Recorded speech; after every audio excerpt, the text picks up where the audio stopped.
नमः सिद्धम। पात्र, आपने पूछा पात्र क्या होता है?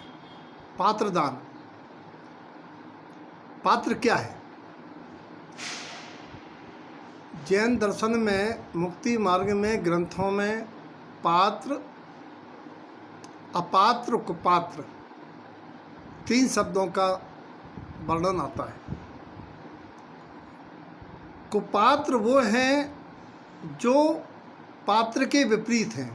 कु उपसर्ग विपरीतता के अर्थ में है, यानी पात्र को जानना पड़ेगा तब कुपात्र का स्वरूप समझ में आएगा। अपात्र कुपात्र की परिभाषा पात्र के अनुसार है।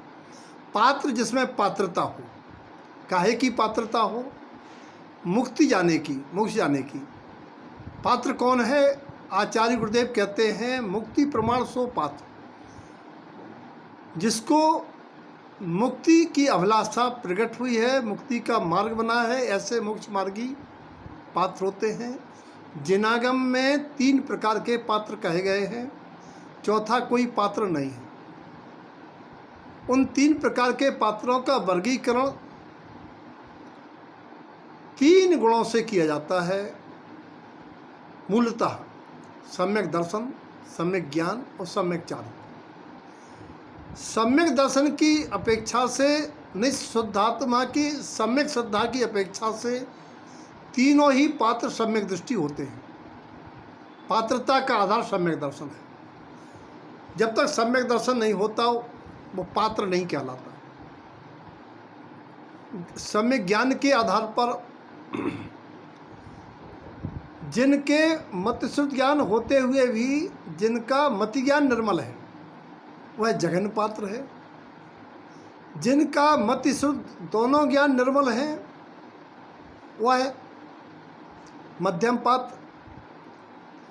जिनके मति शुद्ध ज्ञान निर्मलता के साथ अवैध ज्ञान और मनापरा ज्ञान होने की संभावना रहती है, प्रकट होता है, हो सकता है, वे उत्तम पात्र। जघन पात्र अवर सम्यक दृष्टि है, सम्यक दर्शन है, लेकिन अप्रतिख्यानवण कसाय के उदय से लेस मात्र भी संयम नहीं है, वृत्त नहीं है। मध्यम पात्र के अप्रतिख्यानवण कसाय का उपसंचय होने से वह देश संयम यानी अणुव्रत, 5 अणुव्रत, 11 प्रतिमा का धारक होता है। जघन 18 क्रिया का पालक होता है, लेकिन व्रत नहीं होते हैं, पाप से विरक्ति नहीं होती, भावना रहती है, पल बचाव रहता है, संकल्प भी हिंसा का त्यागी होता है। मध्यम पात्र अणुवृत्ति होता है, एक देश 5 पापों से विरक्त होता है, 11 प्रतिमाओं की साधना के सोपानों पर चढ़ता है। वृत्ति श्रावक, देशवृत्ति, संयता संयत, संयमा संयमी कहा जाता है। उत्तम पात्र महावृत्ति होता है, सकल संयम का धारी होता है, 53 क्रियाओं में 19 क्रिया का पालक और वैसे 13 प्रकार का चार्ट पालने वाला साधु। आचार्य उपाध्याय साधु तीनों ही उत्तम पात्र में आते हैं। इन तीनों के भी प्रभेद हैं। उत्तम पात्र के 3 भेद हैं। उत्तमोत्तम उसी भाव से मुक जाने वाले जो मुनि तीर्थंकर मुनि वेश में होते हैं, उत्तमोत्तम है।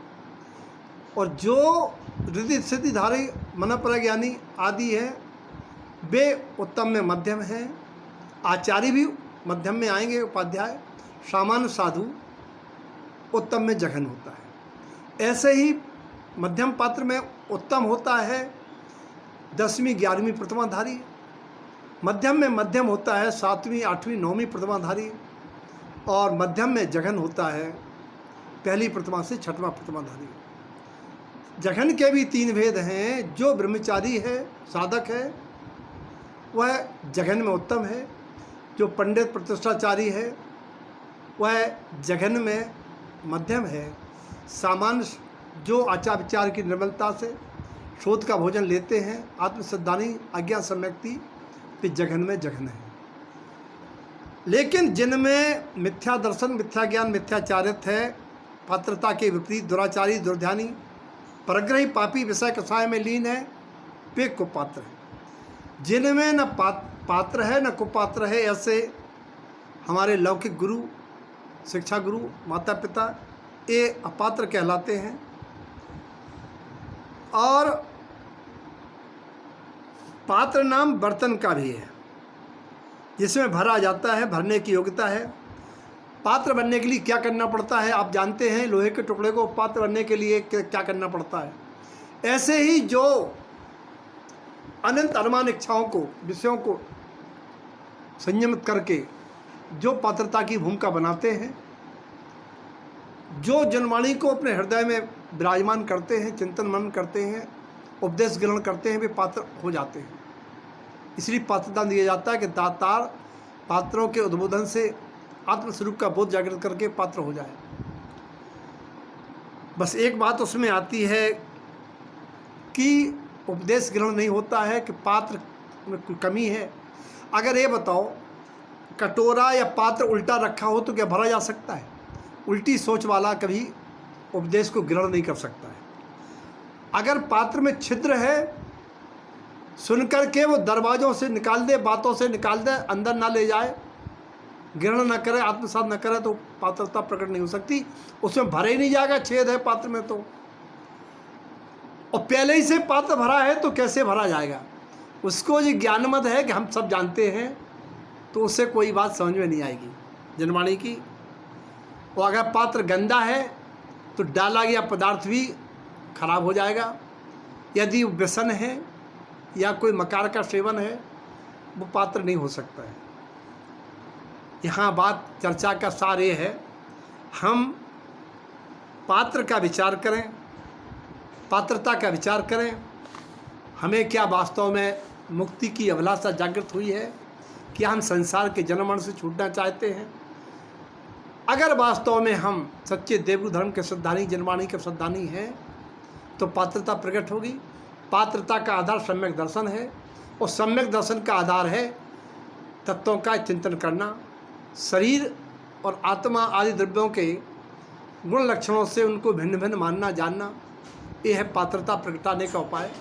सबके जीवन में पात्रता प्रकट हो और मोक्ष मार्ग पर आरूढ़ हो, मुक्ति श्री का वर्णन करें, ऐसी मंगल भावना।